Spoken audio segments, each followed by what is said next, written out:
Hola, hola, bienvenidos a Radio Semilla, el podcast de la red de guardianes de semillas donde hablamos de regeneración ecológica y social. Les saluda Felipe Álvarez.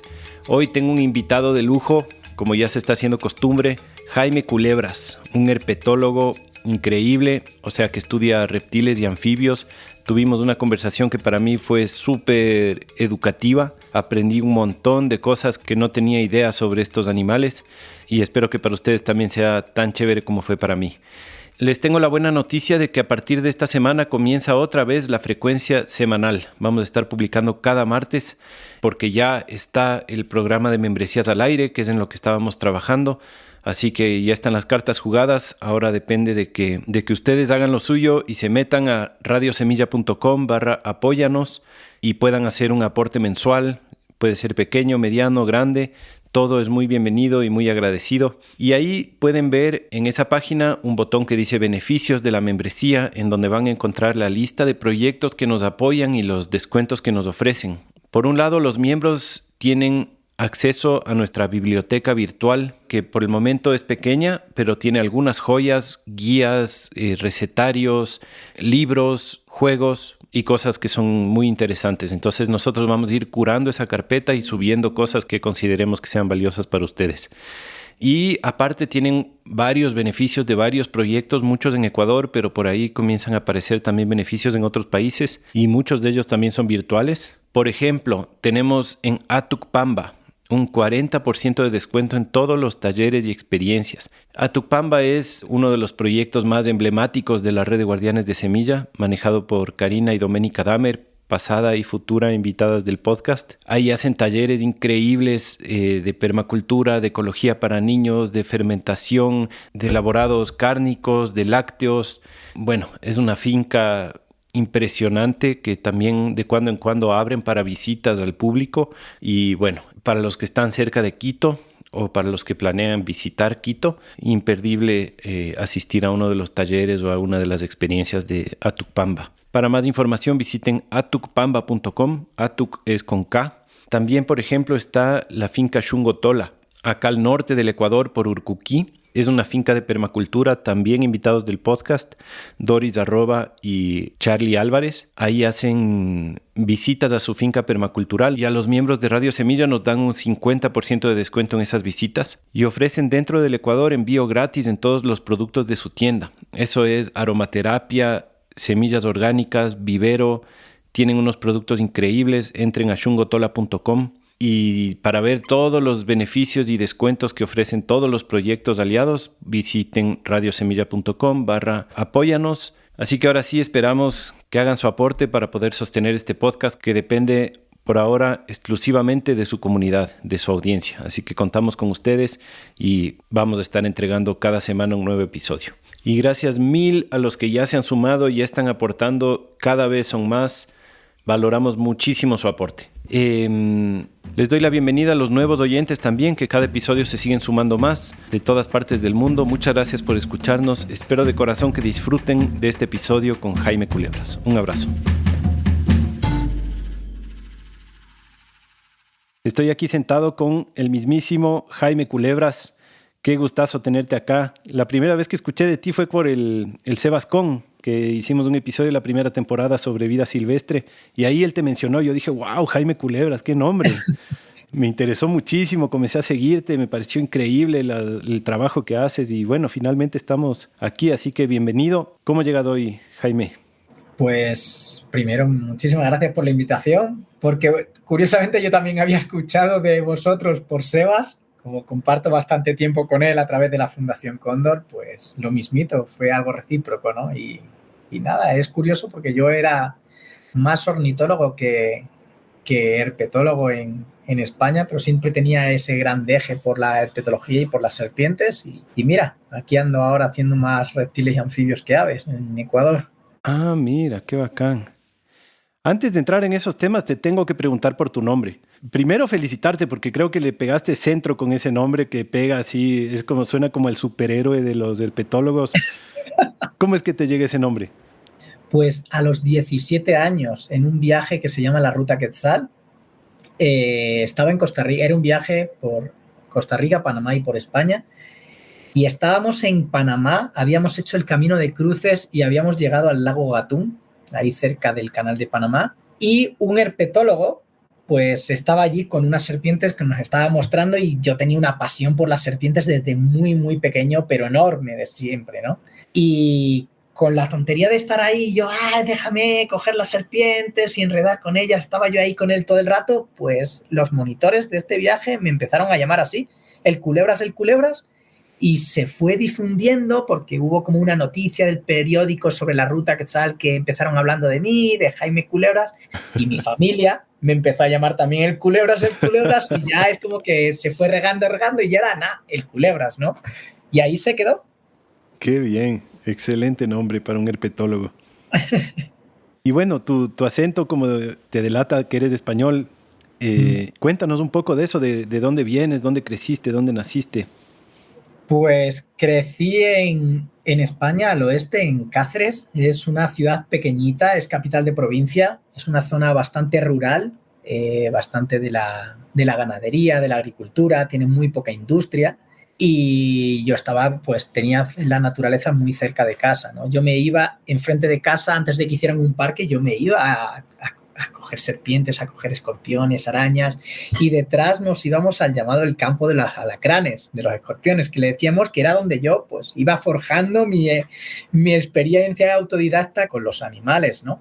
Y después de haber estudiado allí biología en la ciudad, en la provincia contigua, en Badajoz, hice un máster de educación ambiental que tenía que ver con geoparques y luego me vine aquí a Ecuador por otro máster que era biodiversidad y conservación en áreas tropicales, ¿no? Imagínate, con ese nombre para mí era súper tentador porque encima siempre tenía pasión por la región tropical y de eso van a hacer 11 años, ya en septiembre voy a cumplir ya 11 años. ¿En qué universidad era el máster? Era un máster financiado por el CSIC de España, el Centro Superior de Investigaciones Científicas, y de una universidad internacional, que es la Universidad Menéndez Pelayo, pero las clases, el máster era presencial en Ecuador. Era un máster de España, pero presencial en Ecuador, en la Universidad Indoamérica, en Quito. Y nada, después de eso, obviamente, yo ya había conocido el trópico anteriormente y, claro, tener la oportunidad, la situación allí en España no estaba muy bien laboralmente, menos para los biólogos de bota, al biólogo que le gusta el campo. Y nada, probé aquí, conseguí trabajo y bueno, aquí me fui desarrollando profesionalmente, ¿no? Ah, mira. No suena muy común, ¿no? Que en Europa no haya las plazas de trabajo que vienes a encontrar acá. Yo hubiera pensado que aquí era más difícil conseguir plazas de trabajo, en especial en temas tan específicos así como la herpetología, ¿no? O la biología mismo. Allí hay trabajo de biólogo, pero hay mucho de laboratorio.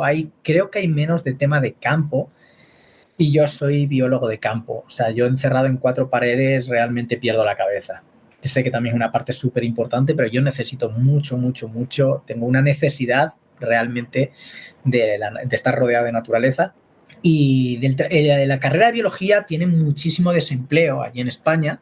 Y yo he de decir que yo no era el mejor estudiante en la carrera, ni mucho menos. A mí me gustaba mucho salir de fiesta. También el campo eso, pero salir de fiesta y disfrutar de la vida universitaria me encantaba. No era el chico que sacaba 9 y 10, ni mucho menos. Pero cuando llegué aquí, bueno, pues sí tuve esa oportunidad después del máster. Mi idea era volverme a España, en realidad, y trabajar en algún proyecto que tuviera que ver con el lince o con centros de recuperación que tuviera con programas, por ejemplo, de águilas. Tenía también interés en algún trabajo quizás con una víbora de allí, de España, la víbora hocicuda. Pero luego al llegar aquí se planteó la oportunidad, conseguí trabajo y fui enlazando poco a poco trabajos, me fui haciendo currículum, también en la fotografía y por suerte luego nunca me ha faltado aquí trabajo, pero por supuesto la situación aquí tampoco es fácil, ¿no?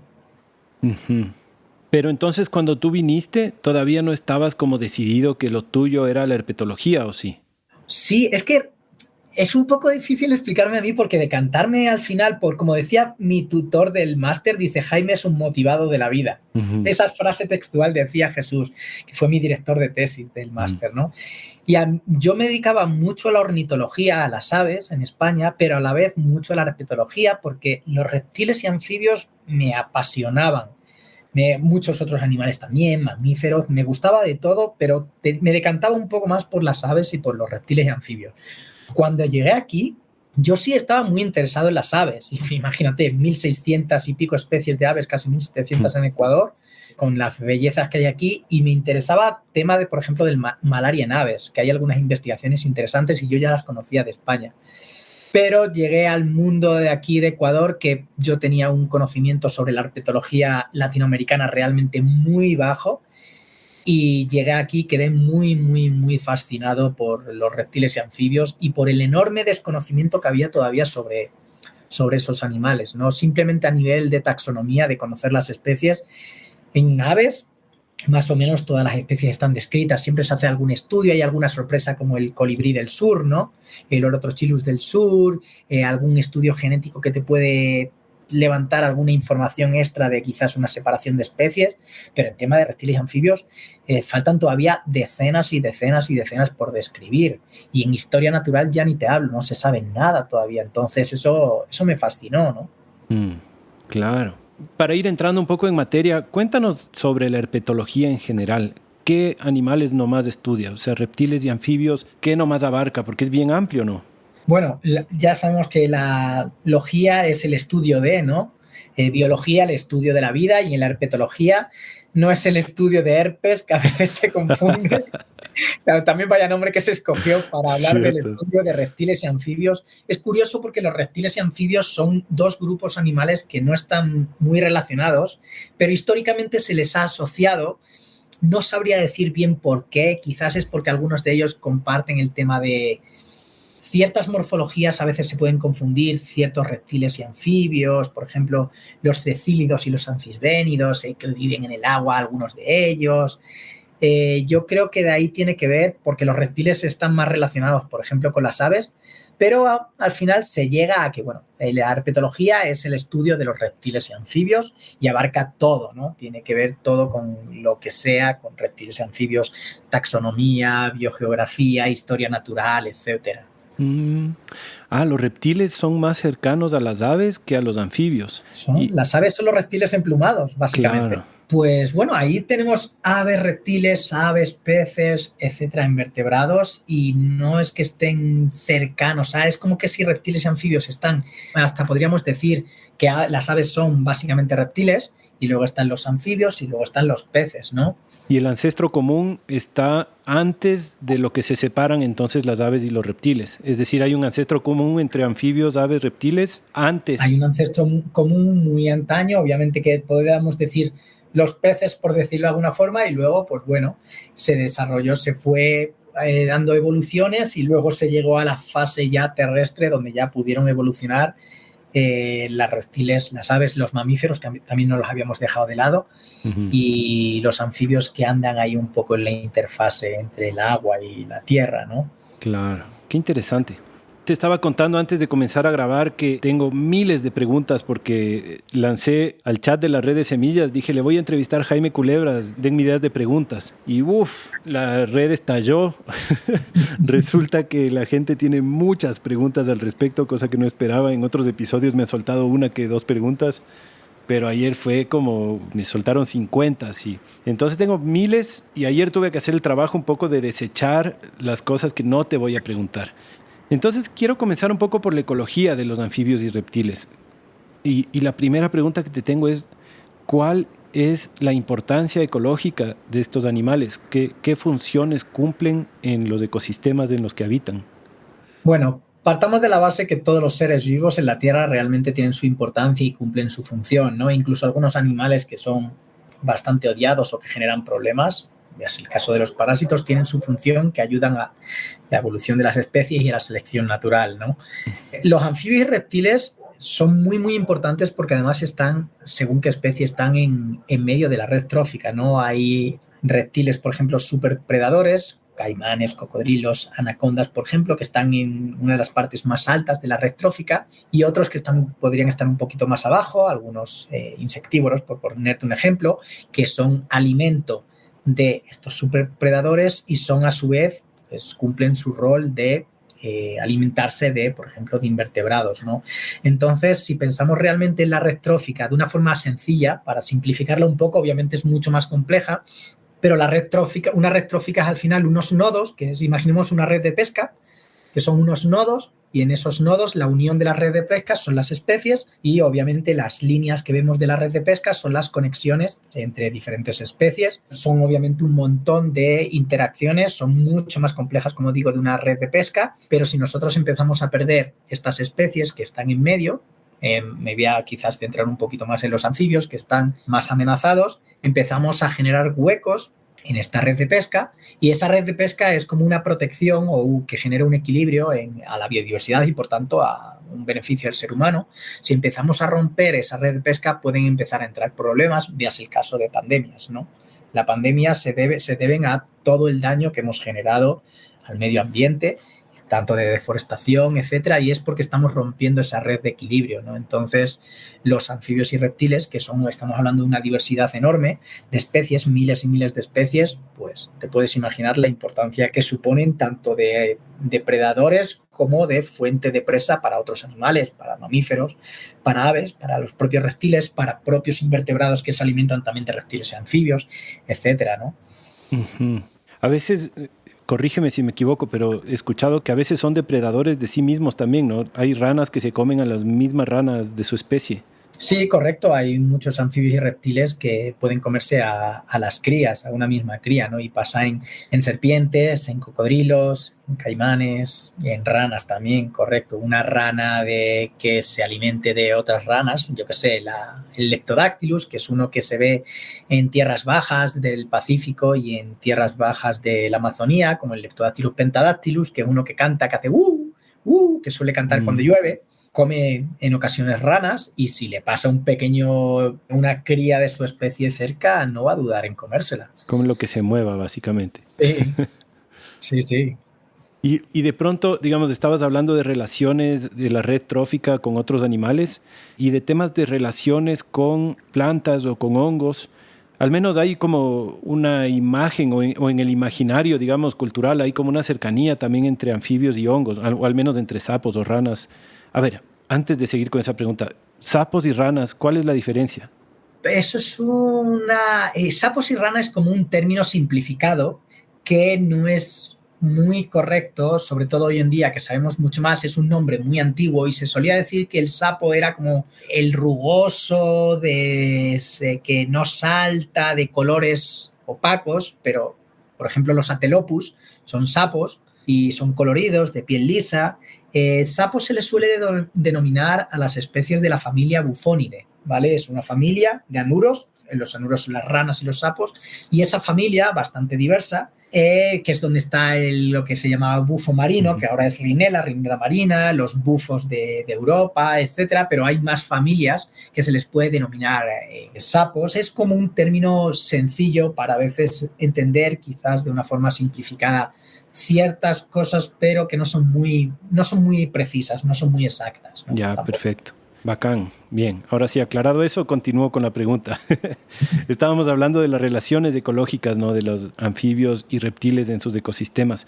Yo decía que se les vincula mucho a algunos anfibios o algunas ranas con hongos. Tal vez tienes algún tipo de información sobre la relación que tienen con los hongos o en general con diferentes plantas o hongos que pueda haber. Bueno, puede haber relaciones más directas o indirectas. Hay reptiles, por ejemplo, que pueden alimentarse de plantas, las iguanas, hay tortugas, entonces hay una relación más directa. Hay una rana en Brasil, no recuerdo su nombre, que también se alimentaba de frutas, creo recordar, o sea, que era vegetariana, es curioso, porque normalmente comen invertebrados o pueden ser carnívoros. Y luego está la relación indirecta. Véase el caso de que si desaparecen las ranas, puede incrementar especies de invertebrados que pueden afectar a las plantas, ¿no? Muchas ranas y muchos reptiles, muchos anfibios y muchos reptiles se alimentan mucho de invertebrados. Eso obviamente provocan un control para que no se genere, pues, de manera exponencial el crecimiento de las poblaciones de estos invertebrados. Podemos irnos a, no sé, un saltamontes que se alimente de una fruta que es de cultivo, ¿no?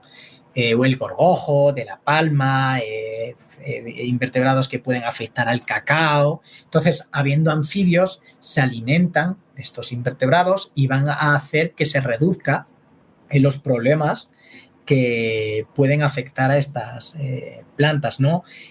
Hay otra manera indirecta que pueden beneficiar, si se están moviendo, pueden contribuir de una forma indirecta a la polinización, ¿no? Eso hace falta mucho estudiarlo, pero pueden ser polinizadores o transportadores a lo mejor por zoocoria, de semillas, de una manera indirecta, a menor escala, pero pueden contribuir de alguna manera, ¿no? Es un animal que va pasando, o una rana, a lo mejor salta sobre un hongo, que parece una tontería, pero realmente pueden contribuir a diseminar de alguna manera las esporas o las semillas, ¿no? Uh-huh. Claro, incluso en inglés hay una palabra para hongo, es toadstool, ¿no? Le dicen como banquito de rana. No lo había escuchado, la verdad, eso. Sí, y creo que es porque muchas veces se les ve a ranas paradas en los hongos, no sé, o al menos eso es lo que yo me imaginé, porque no tengo más información al respecto. Sí, pero es como casualidad, no es que, al menos que se sepa, no es que sea algo de que sientan una atracción del hongo. Puede que haya en algunos casos que ciertos hongos atraigan ciertos invertebrados, una babosa, un gusano o cualquier insecto, y eso aumente las probabilidades de que una rana pueda estar cerca de un hongo, ¿no? Pero que hasta donde se sabe, pero quién sabe, la ciencia siempre nos depara sorpresas, no se sabe que haya una atracción de un hongo por una rana se siente atraído por acercarse más a un hongo. Al menos en el conocimiento que yo tengo, no sé nada de eso. Claro, bueno, igual no sería raro que, digamos, en la selva es muy común, en cualquier bosque, que uno coge un hongo y está lleno de bichos, ¿no? Cuando están bien maduros se llenan de bichos, eso me imagino que es comida para un montón de diferentes animales. Correcto. Y también que muchos hongos sueltan aromas para atraer a diferentes insectos y cosas, ¿no? Por aquí hay uno que huele así súper feo, como a podrido, que siempre está repleto de moscas. El phallus creo que es, ¿no es el phallus este? Ese es, bueno, aquí no hay, yo vivo en Cotacachi, acá en la sierra, y no hay ese phallus, pero en la selva sí, ese apesta totalmente. Sí, no, aquí es uno que se llama clatrus, que huele horrible. Entonces, claro, puede ser, ¿no? Que sean focos de atracción para toda una red de vida ahí. Correcto. Bueno, tú te has recorrido, de hecho, para tener esta entrevista nos demoramos bastante porque antes del paro tú estuviste viajando por todo el país y creo que así vives, ¿no? De hecho, me dijiste que una semana más ya te vas otra vez y te pasas en campo. ¿Cómo ves en tus viajes de campo el estado de conservación de los bosques y más específicamente el problema que hay ahorita con las extinciones, ¿no? De diferentes anfibios y reptiles? Pues la situación está realmente jodida. La verdad que es algo ya a escala global, pero Ecuador no se salva. Estamos en una situación muy, muy, muy grave de problemas ambientales en Ecuador, y sin ir más lejos, en 2020 o 2021, no recuerdo cuál de los 2 años, se actualizó la lista roja de anfibios de Ecuador. Fue un estudio liderado por Mauricio de Liquián y en la revista PLOS ONE, y te salía que el 56% o 57%, no recuerdo cuál de los dos, de los anfibios de Ecuador estaba categorizado como amenazado, ¿no? Estamos hablando que más de la mitad de los anfibios de Ecuador, y estamos hablando ya de como 650 especies de anfibios en el país, tienen una categoría de amenaza nacional, ¿no? Eso es realmente terrible. Otros animales como los reptiles también están en una situación bien mala, y sabemos mucho menos de ellos porque son un poquito, a veces muchos de ellos, más elusivos. Y bueno, en otros grupos animales también, si nos vamos a la zona fluvial, los peces están en una situación también bien, bien grave, ¿no? Entonces la situación es muy crítica por temas de deforestación, por tema de extractivismo, y que estamos a un camino de una catástrofe en el país. Y si realmente nos quedamos sin bosques en el país, Ecuador está con eso condenada a ser un país de miseria, porque la naturaleza proporciona, ya al margen de bienestar mental y otros tipos de bienestar, realmente es un sustento del que se puede obtener una economía si se le hace un buen manejo y se puede vivir de una forma amigable, ¿no? Y no estamos por ese camino, la verdad. Claro, sin hablar de que de ahí viene el agua que tomamos. Encima, Ecuador, los Andes, o sea, sí. Es que los Andes es la jarra de agua para dar de beber a toda la Amazonía y a toda la región del Pacífico. Es que es donde nace el agua de la que se alimenta un montón de ríos que desembocan en el río Amazonas y en los ríos de del Pacífico. Entonces, imagínate, si dañamos los Andes, que están en una situación, los Andes en concreto están en una situación muy, muy mala, realmente no afecta solamente a quienes viven en los Andes, es que afecta a todo el país, ¿no? Claro. Y como para tener con qué comparar, este es del 2020 o 21, es del 56% la cantidad de especies amenazadas. ¿Cuál es la anterior cifra? La vez anterior se hizo en 2005, si no estoy mal, la anterior lista roja de anfibios nacionales, y sinceramente no recuerdo cuál era el porcentaje, lo podría buscar ahora mismo, pero el incremento en el propio estudio de Mauricio y muchos más investigadores, por cierto, lo lideró Mauricio, pero son un montón de investigadores, era bastante menos. O sea, la cifra se ha incrementado un montón. El porcentaje se ha incrementado muchísimo. Ayer un compañero de la red decía que hay un problema de extinción masiva de anfibios. Correcto. O sea, ¿es solo que sube el nivel de deforestación y sube el nivel de especies extintas, o hay algún problema particular específico que está extinguiendo masivamente anfibios? Sí, al final es un cúmulo de factores que no se pueden, incluso es difícil separarlos, ¿no? Los anfibios también han tenido un problema muy grave que se llama el hongo quitridio, que es un hongo patógeno, que es el hongo Batrachochytrium dendrobatidis, que es precisamente el patógeno más devastador que se conoce en la historia de la biodiversidad, porque estamos hablando que ha afectado a más de 500 especies de anfibios alrededor del mundo, ¿vale? Entonces, estamos hablando de más de 500. No hay ningún patógeno que haya afectado en el mundo a tantas especies y de una manera tan dramática. Veas en el caso de los jambatos. Los famosos jambatos se vieron muy afectados por este hongo, pero este hongo al final actúa en sinergia con otros problemas ambientales, y veas el caso también están, por ejemplo, con el cambio climático, ¿no? Entonces, ¿qué es lo que sucede? Cuando tú tienes un estado de salud muy bueno, porque tienes una buena alimentación, vives en un ecosistema sano, una buena temperatura, una buena humedad, tú puedes hacer mejor frente a patógenos, por supuesto. También te pueden afectar, y hay algunos que pueden que te afecten igualmente, pero la probabilidad de que te afecten gravemente es menor. Entonces, tú tienes un mejor sistema inmune. Entonces, llega de pronto un patógeno que es un patógeno agresivo, y se encuentra con unas poblaciones de anfibios que están ya en una situación que no encuentran tanto alimento, porque hay declive también de los invertebrados, por tanto les cuesta más trabajo alimentarse, tienen que gastar más energía en conseguir alimento, consiguen alimento de peor calidad, entonces reducen su salud, se encuentran con bosques de peor calidad porque hay más deforestación, encima tenemos el cambio climático, entonces esos animales están menos sanos, por decirlo de una forma sencilla, y de pronto llega un hongo a afectarte, que si tú estuvieses realmente sano, les afectaría menos o a muchos menos individuos. Entonces se encuentra el hongo con una situación de unos animales no tan sanos y ¡pum!, los revienta. Entonces, en el caso de, por ejemplo, los jambatos, que son los sapos de la familia Bufonidae del género Atelopus, sufrieron una devastación terrible en los años 80 y 90, sobre todo empezó en los años 80, y al final tienes todo eso y luego se suma especies invasoras, se suma contaminación, etcétera, etcétera, pues son cada vez más factores a los que se tienen que enfrentar los anfibios, ya no solo los anfibios, pero hablando ahora de ellos, que se tienen que enfrentar para sobrevivir. Entonces les empieza a caer, es como que le empiezan a caer bombas desde todos lados, ¿no? Qué fuerte. Y desde el otro lado de la moneda, digamos, ¿hay anfibios o reptiles que más bien estén sobrepoblados o estén esparciéndose demasiado? Porque también me imagino que como están en la parte media de la red trófica, habrán muchos depredadores de ellos que están comenzando a desaparecer también, ¿no? Bueno, es un efecto cadena. Parte del problema de muchos animales viene al final también del declive de los invertebrados, que son alimento de muchos otros animales. Y en el tema de reptiles en concreto hubo un estudio hace pocos años que concluía, fue publicado, si no me equivoco, fue en la revista Science por Karen Lips, creo que fue, en el que el declive de los anfibios estaba generando un declive a las serpientes, porque muchas serpientes se alimentan de anfibios. Entonces acaba siendo un efecto cadena. Hay algunos animales que sí se ven beneficiados de la intervención humana.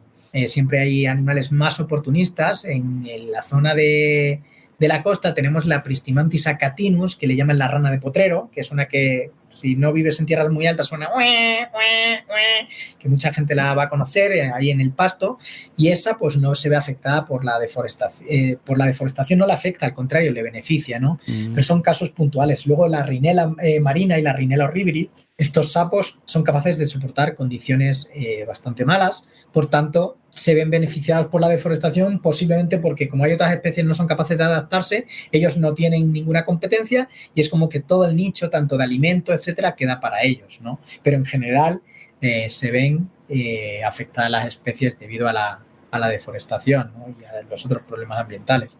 Claro. ¿Hay alguna sensibilidad particular que tengan los anfibios o reptiles? Digamos, estoy tratando de pensar como la calidad del agua, por ejemplo, lo que más les puede matar, o podría ser más bien la temperatura, o podría ser la sequedad o la humedad, como tienen sensibilidades particulares a alguno de estos factores. Me pregunto, ¿no? Como, ¿qué tan resistentes son como mientras tengan algo del hábitat o si es que un pequeño cambio en su hábitat ya puede hacer declinar las poblaciones? Aunque bueno, me imagino que muchas especies serán diferentes, ¿no? O sea, al final son todos los factores ambientales para según qué especies. Te voy a poner 2 ejemplos sencillos, ¿vale? Las ranas de cristal son de la familia Centrolenidae, pero se les llama comúnmente ranas de cristal, que es más facilito acordarse. Se les llama de cristal porque algunas especies tienen el vientre muy transparente y se le puede llegar a ver hasta el corazón. Estas ranas están muy asociadas al agua. Ellas se reproducen en el agua, no dentro del agua, ponen los huevos fuera del agua, sobre hojas, sobre ramas, sobre rocas, según las especies. El huevo se desarrolla dentro de una gelatina y luego, cuando se eclosiona el huevo, el renacuajo cae al agua y continúa el ciclo de la metamorfosis. Estas ranas tienen una dependencia directa de la calidad de los ríos, riachuelos, de aguas en movimiento. No son de vivir mucho ellas en lagunas. Y si este riachuelo se contamina, se van a ver afectadas. Si este riachuelo, debido a que tú cortas, porque son riachuelos que tienen, ya sabemos, en los bosques andinos y en las tierras bajas también, los ríos tienen una buena, sobre todo riachuelos, una buena cobertura vegetal que les proporciona sombra, ¿no?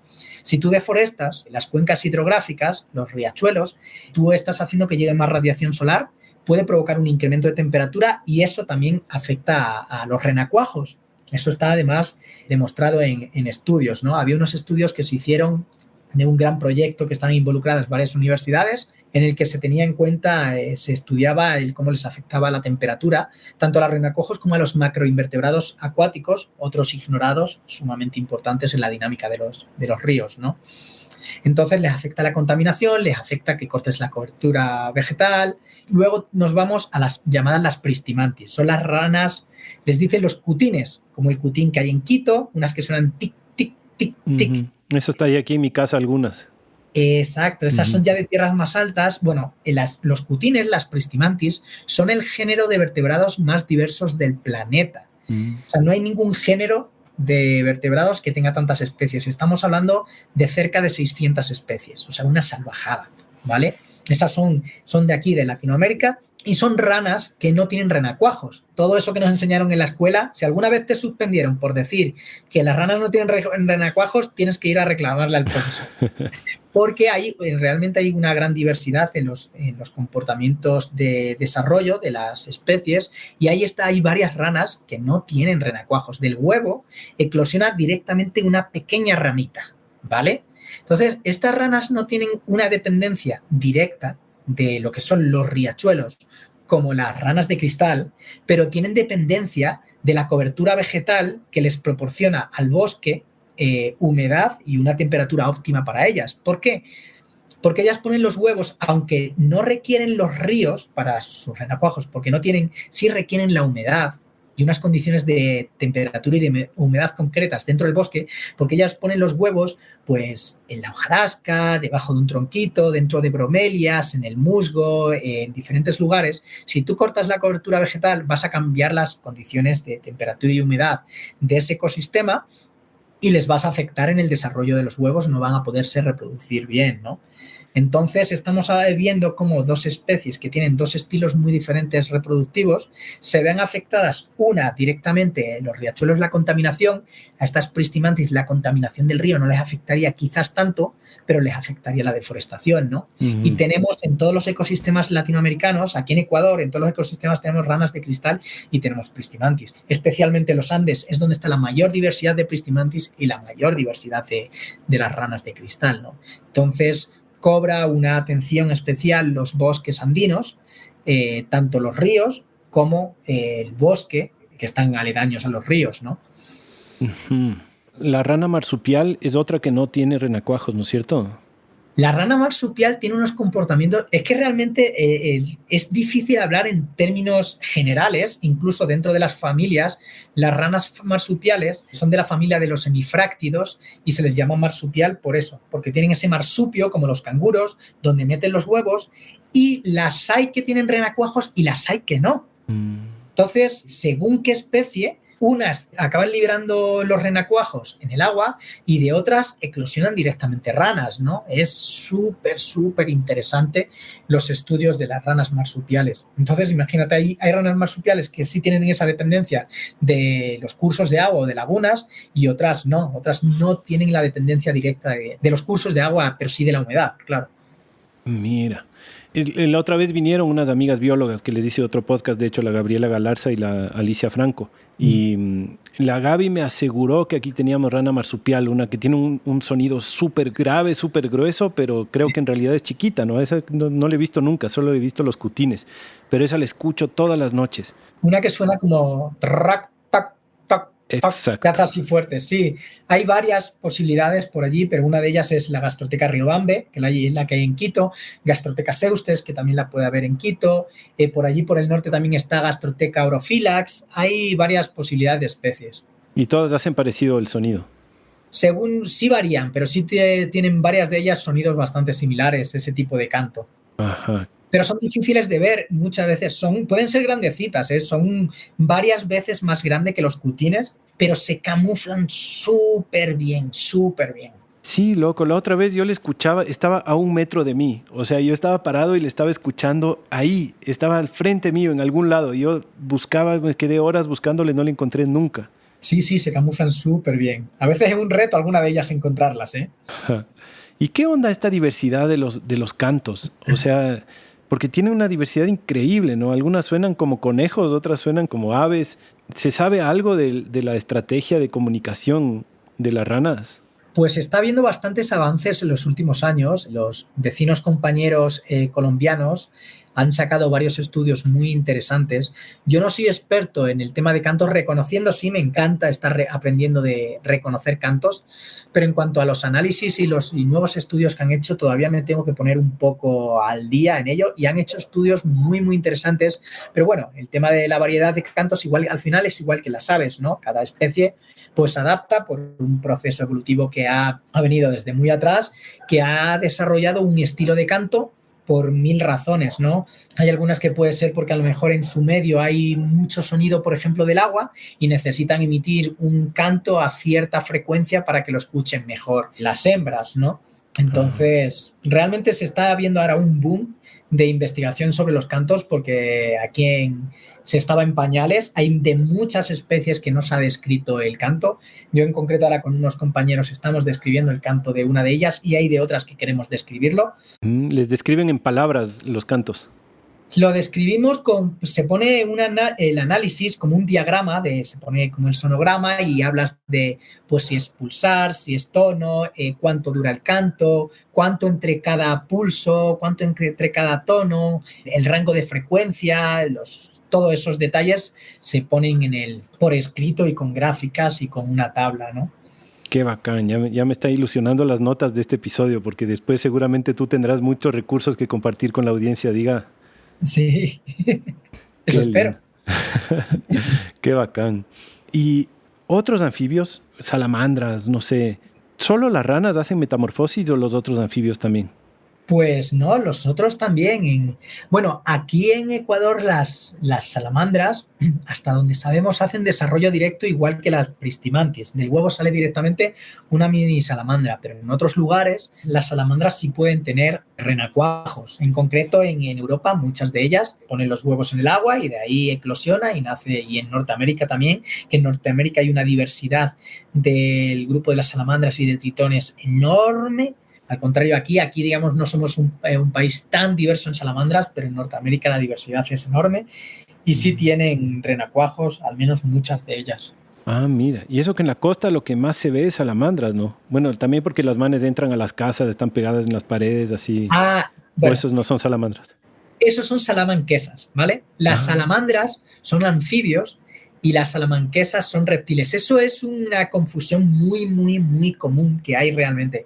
Las salamanquesas que vemos en la costa, en la pared, además, muchas de ellas no son nativas, son un problema incluso, son unas especies invasoras que no pertenecen a Ecuador, que vienen de África o de Asia.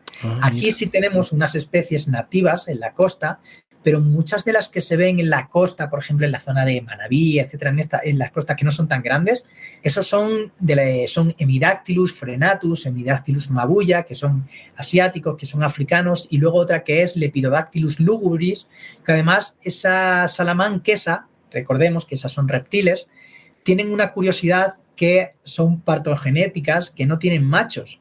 Entonces son clones, ponen huevos, son hembras que ponen huevos sin haber machos, y lo que se nace es una cría genéticamente idéntica a la madre, porque no hay la mezcla de la parte paterna, que es lo que nos provoca también una diversidad de, bueno, pues la parte de los cromosomas de los machos, la parte de la hembra, que se forma el cigoto, se mezcla, digamos, la genética, tenemos la meiosis, todos estos procesos genéticos que hacen que se dé una recombinación, ¿no? En ese caso, pone un huevo que es lo mismo, es como un clon de la madre.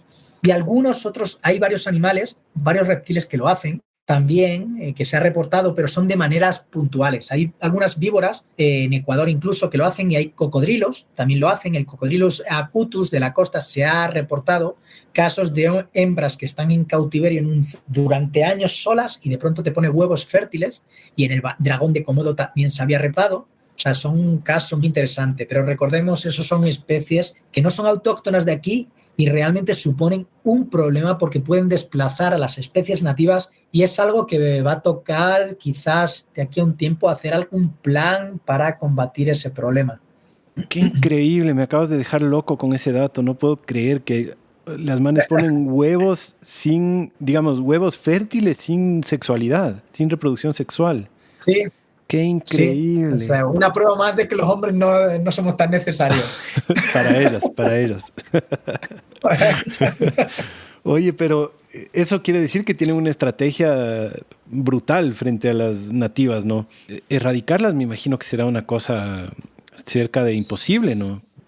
No sé, todavía no se ha hecho, no se está hablando mucho de ese tema, y yo en este caso, en el tema de estos geckos, los geckos caseros, que son exóticos, pero toca ver un plan. No sé si en algún sitio se ha hecho algún plan, pero realmente hay que verlo, porque yo, por ejemplo, en un lugar que antes veía una especie nativa, que es el Cecadactylus, que es uno grandote, ahora ya no veo a ese y veo a estos pequeñitos exóticos. Entonces yo asumo, obviamente no lo puedo asegurar del todo que sea debido a eso, pero yo asumo que es posible que haya una competencia de diferente índole. Puede ser competencia por el alimento, que puede ser por competencia por agresividad, quién sabe, pero yo ya no veo estos grandes y veo a estos pequeñitos, por ejemplo, ¿no? Entonces sí hay que hacer algún plan con respecto a ello. Oye, pero espera, se me disparan 1000 preguntas con esto de los huevos fértiles sin macho. ¿El macho no existe en esa especie? ¿Solo existe la hembra? Solo existe hembras. ¡Qué locura! Pero hay en otros casos de animales que sí existen machos, pero en ciertas circunstancias una hembra puede poner huevos sin machos, que no es la tónica general, pero puede darse. Por ejemplo, si una hembra se encuentra que está siempre sin machos, es una manera, pues, de seguir manteniendo su genética, y te puede llegar a poner crías sin macho. Como he mencionado, con el Cocodrilus acutus, que tenemos aquí en la costa precisamente, y otros varios animales, y seguro muchos más de los que no sabemos. ¡Qué cosa tan increíble! Sí, es maravilloso. Bueno, pero toca pasar al siguiente tema. Los venenos en serpientes y también los venenos en ranas. Alguien me decía que tienen más funciones además de matar a su presa. Sí, claro. A ver, en el caso de los anfibios, sobre todo las ranas de la familia de los dendrobátidos, que son las que comúnmente conocemos como ranas venenosas, tienen unos péptidos en la piel que les sirve para hacer frente a los depredadores, ¿no?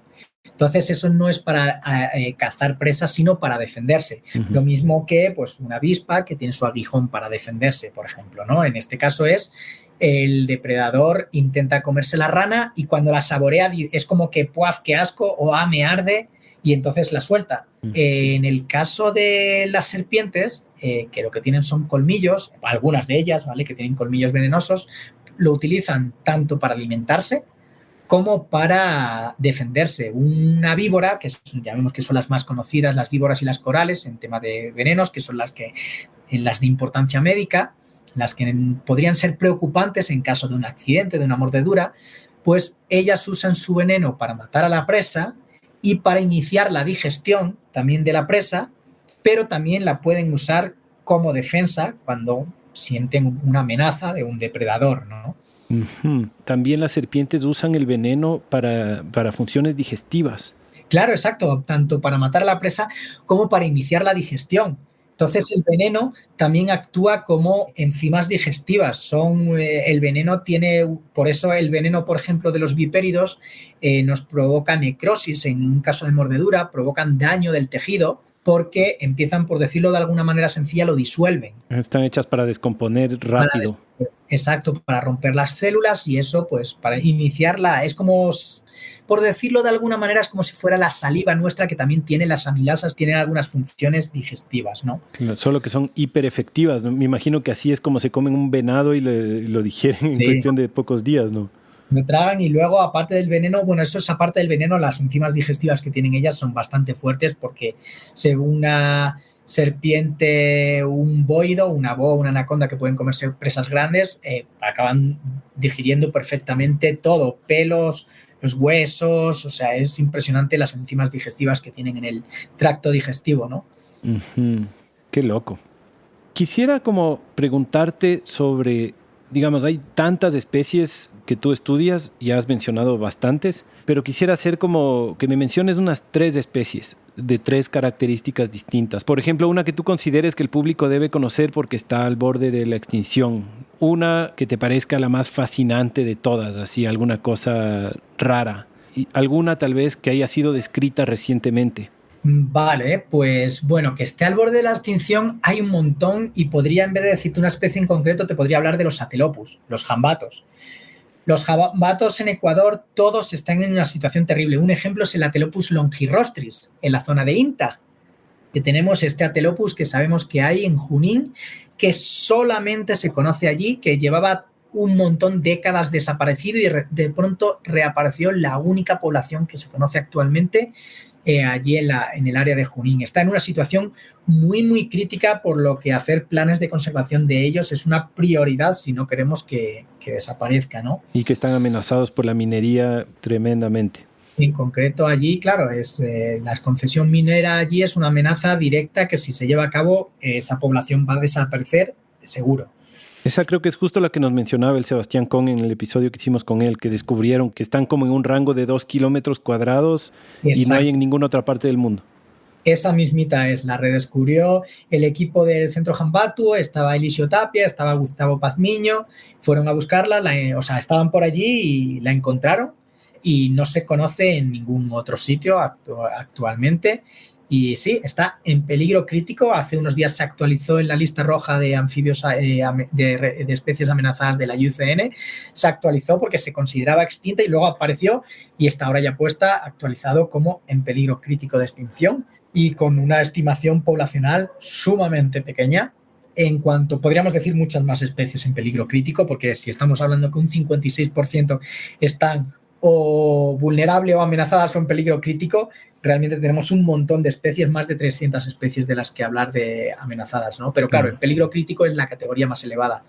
Solo para dirigirle a la audiencia, si quiere escuchar un poco más profundo sobre esto, para que escuche el episodio con Sebastián Con y también el episodio con José Cueva, que ahí hablamos de el problema de la amenaza minera que hay en INTA. Eso nomás, continúa. Y luego, ¿alguna otra especie que me decante como especial interés? Joder, qué pregunta tan difícil, porque son tantas especies, pero podría hablar de un reptil que podría ser, pues voy a hablar de alguna víbora, veas el caso de la laquesis acrocorda en este caso, la laquesis, la verrugosa del Chocó. La verrugosa, le dicen en la costa también, le dicen ahora mismo se me ha ido, como le suelen decir aparte de verrugosa en la costa, le dicen la huascama. le dicen en la costa, y la laquesis muta, que es la que hay en Amazonía, le dicen la verrugosa, la yamung. Los Shuar le llaman la yamung, tienen muchos otros nombres en otros países, ¿no? Y es una serpiente fascinante desde mi punto de vista, es enorme, es una víbora venenosa, ¿vale? Es de la familia de las víboras, por tanto es venenosa. Es muy grande y tiene detrás bastante mala fama. Muchas veces, obviamente, es un animal venenoso y que hay casos de accidente que no se puede negar, pero hay veces que ciertas tergiversaciones o malas interpretaciones de lo que alguien ve, porque a veces alguien ve algo y le puede dar una interpretación errónea, porque según su percepción le hace creer que, pues, que el animal era como muy agresivo y a lo mejor era una hembra que estaba con huevos, porque esta víbora pone huevos, las víboras paren crías vivas, pero esta especie, sin embargo, pone huevos, y si estaba ahí con los huevos puede estar más agresiva, estaba en época reproductiva y puede incrementar en la agresividad, etc. Y en cuanto a una especie descubierta, voy a barrer para mí ahí y voy a hablar, pues bueno, de dos ranitas de cristal que hemos descrito hace unos meses, que se llaman, son Hyalinobatrachium, son de las ranas cristal de las más transparentes, y fueron dos. Una es Hyalinobatrachium maspi, que la describimos en la cuenca del río Maspi, en los bosques todos de los riachuelos que convergen al río Maspi, y la otra es la Hyalinobatrachium nons, por allí por la cordillera del Toisán, en los Cedros y Manduriacu, la habíamos encontrado y la hemos descrito también, ¿no? Y las dos especies las hemos catalogado en peligro porque tienen un rango de distribución pequeño y porque se enfrentan a amenazas, en ambos casos amenazas de la minería y de la deforestación, ¿no? Y son preciosas. Y es muy bonito ver que seguimos describiendo especies y de especies que están cerca de áreas habitadas, como en el caso de la Maspi, que está dentro del distrito metropolitano de Quito, y hemos descrito ahora, ¿no? Imagínate qué bonito saber que en Quito se ha descrito una nueva especie, ¿no? Increíble. ¿Y tú fuiste parte del equipo que describieron estas ranas nuevas? Correcto, por eso barría para mi lado, porque yo estoy muy enamorado de esas dos ranitas. Yo leí un artículo bueno, creo que fueron muchos artículos que salieron a partir de estas nuevas descripciones. Ahí lo vamos a poner en las notas del episodio. Y aprovecho también para decirle a la audiencia que en este sentido es bien importante que la gente vaya a firmar para la consulta popular de Quito sin minería, porque es clave para poder proteger estas especies de que no hagan minería en el distrito metropolitano de Quito, porque muy seguro que desaparecerían muchas de estas especies. Sí, por favor, se necesitan recaudar firmas porque ya no solamente por las especies, sino por la propia salud de los quiteños. Recordemos que Quito es uno de las capitales de país más biodiversas de todo el planeta, ¿vale? Estamos hablando de que es para sacar pecho y ir orgullosos todo quiteño de la increíble biodiversidad que tenemos, y eso no es compaginable con la minería y es necesario proteger realmente estos maravillosos bosques que hay en los alrededores de la ciudad de Quito. Así que animaros a firmar, buscar en las redes de Quito sin minería y ahí podéis informaros dónde podéis ir a firmar para decir no a la minería, sí a salvar los bosques quiteños. Y hay muchas más ranas que todavía falta por describir. Se tiene un estimado del porcentaje de ranas que no han sido descritas aún, por lo menos en el Ecuador. Pues es difícil saberlo. Al inicio se creía que eran menos, pero ahora sabemos que realmente son una brutalidad. Y yo no descartaría que sea casi duplicar el número de anfibios que tenemos ahora, o al menos más de un 50%. O sea, más de 300 especies por describir en Ecuador faltan. Wow. Es una locura, y la mayoría en los Andes.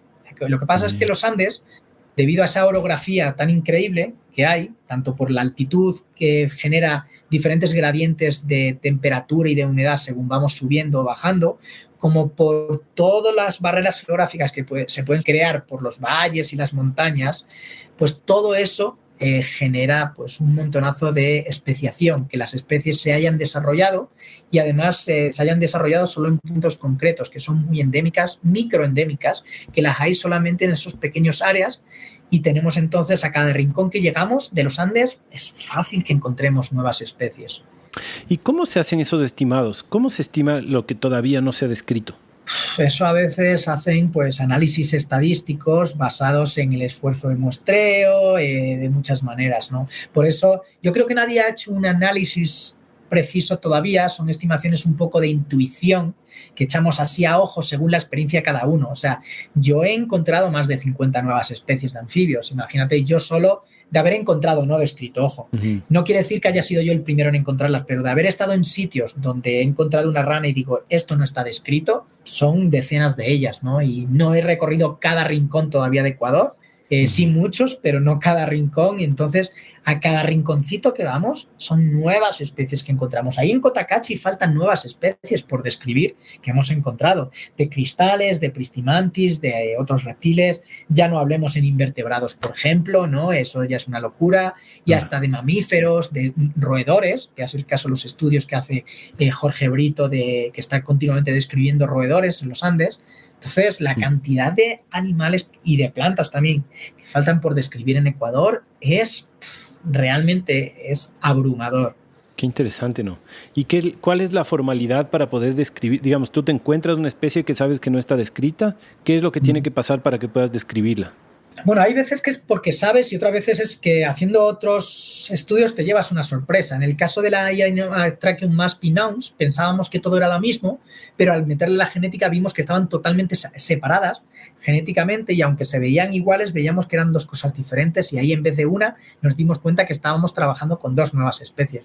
Pero tú tienes que hacer análisis morfológicos, análisis genéticos, en el caso de anfibios, de ranas, al menos que canten, análisis de canto y con todo ello tú pues concluyes, lo comparas con otras especies y ahí entonces ya sacas a relucir pues si es o no una nueva especie, ¿no? ¡Wow! ¡Qué interesante! Bueno, todavía no hemos hablado de culebras con Jaime Culebras.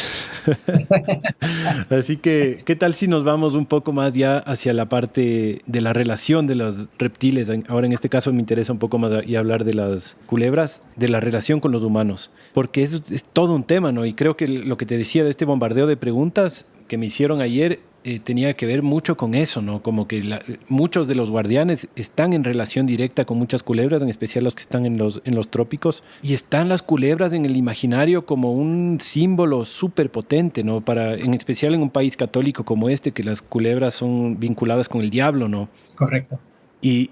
Pero también, digamos, por un lado pienso que hay un estigma religioso injusto, y por otro lado pienso que hay también como muchos matices y diferentes cosas alrededor de las culebras, ¿no? Por ejemplo, yo viví en la selva con los arayacus un tiempo y les pregunté a más de uno si es que tienen miedo a algún animal y me dijeron a ninguno excepto las culebras.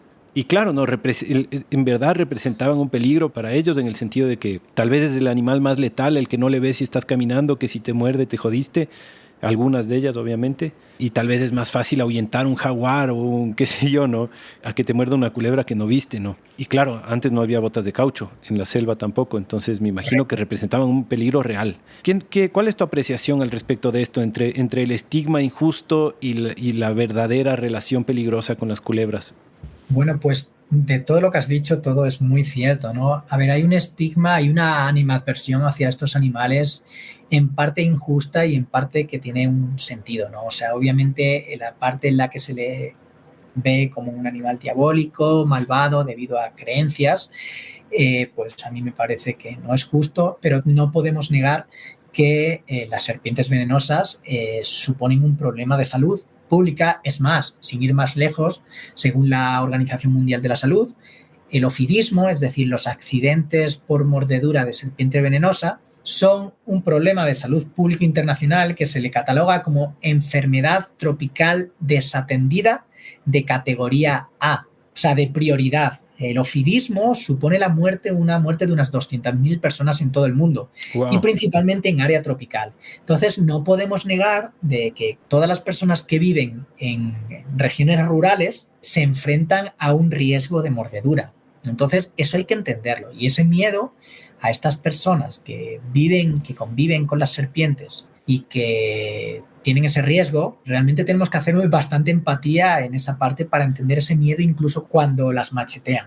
Partiendo de esa base, de ese entendimiento, es cuando podemos empezar a actuar para reducir la mortalidad de serpientes. Primero, hacer que las personas sepan diferenciar las venenosas de las no venenosas, porque hay mucha confusión, incluso gente que que vive en el campo muchas veces confunde a las venenosas y no venenosas. Que no es fácil, entiendo, no diferenciarlas tampoco. Es muy difícil porque hay muchos caracteres que se comparten. Cuando dicen cabeza triangular, hay mucha serpiente no venenosa con cabeza triangular. Dicen la pupila vertical, hay muchas especies no venenosas con pupila vertical. El tema de los colores de las corales. El rojo junto al amarillo o junto al blanco es venenosa. Hay muchas serpientes no venenosas, no corales, que el rojo es junto al amarillo, junto al blanco, y hay corales que el rojo es junto al negro. Por tanto, realmente no es una tarea fácil, salvo que realmente te dediques a estudiarlas. No es hacerte patrones generales para identificar de una manera sencilla o a cierta distancia es difícil. Tendrías que acercarte bastante y tener en cuenta un conjunto de caracteres, y cuando todos esos caracteres coinciden, ahí podrías, ¿no? Entonces es realmente complicado, y por ello debemos entender cuando a alguien, hay en algunos grupos de redes sociales que de pronto alguien sube una foto de una serpiente muerta y esa persona dice la maté porque estaba en la puerta de mi casa, y hay personas que, asesino, es que estás invadiendo su territorio. O sea, no vayamos por ahí. Primero, porque no vamos a solucionar el problema. Segundo, porque me parece que es hacer un reduccionismo de un tema bastante complejo. Esa persona no tiene por qué estar invadiendo su territorio. Esa persona tiene el mismo derecho en vivir en ese área que la serpiente. Esa persona a lo mejor vive de una forma súper sostenible, que tiene cultivos ecológicos, que no está deforestando, que vive en una pequeña chacrita con su pequeña granjita o con su pequeño cultivo, y no está yéndose al centro comercial, no tiene transporte, no gasta en coche, etcétera, y hace un impacto ecológico muy inferior que muchos de los que le critican. Y por matar a una serpiente se le demoniza a esa persona. Esa persona, a lo mejor la serpiente que ha matado es una X de 2 metros que estaba al lado de la puerta de su casa y sus hijos están jugueteando por ahí. Y esa persona no sabe manejar una serpiente venenosa para atraparla de una forma segura y alejarla a un sitio en el que no corra riesgo su familia ni la serpiente. Y esa persona a lo mejor vive en un sitio lejano en el que si llama a alguien para que sepa, para que se la vaya a recoger, esa puede estar a 2 horas. El experto de serpientes puede estar a 2 horas de distancia, y en esas 2 horas puede que la serpiente se vaya y se meta por algún hueco alrededor de casa. Y otro día, mientras vas al baño por la noche, a lo mejor de pronto la serpiente había entrado de nuevo y ¡pum!, te pega un muerdo. Entonces, entendamos, ojo, no estoy defendiendo que se mate a las serpientes, pero estoy entendiendo que hay circunstancias que llevan a ello, y tenemos que trabajar para reducir esa matanza de las serpientes y reducir los posibles accidentes de las personas, porque las personas tienen derecho a vivir. ¿Qué pasa? Que nosotros vivimos, que yo que vivo en Quito, yo no estoy invadiendo la naturaleza. La ciudad de Quito, todo ese concreto, todos esos edificios, eso no es una invasión de la naturaleza. Pero claro, como hemos edificado todo, obviamente las serpientes ya casi no están aquí. Claro. Y aquí no hay venenosas.